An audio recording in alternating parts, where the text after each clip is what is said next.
Hey guys, நான் Arshad. Welcome to my channel. இந்த வீடியோல நம்ம நைட் ஷிஃப்ட் ஒர்க் அது சம்பந்தமா தான் பார்க்க போறோம். இப்போ நைட் ஷிஃப்ட் ஒர்க்கை பொறுத்த வரைக்கும் பாத்தீங்கன்னா அதுல நிறைய வேரியேஷன்ஸ் வரும்.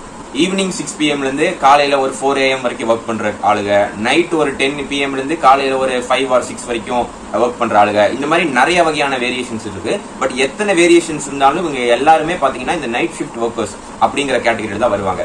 சரி, நைட் ஷிஃப்ட் ஒர்க் நம்ம பண்ணா அதனால நம்ம பாடிக்கு ஏதாச்சும் பிரச்சனை இருக்கா இல்லையான்னு கேட்டீங்கன்னா கண்டிப்பா பிரச்சனை இருக்கு.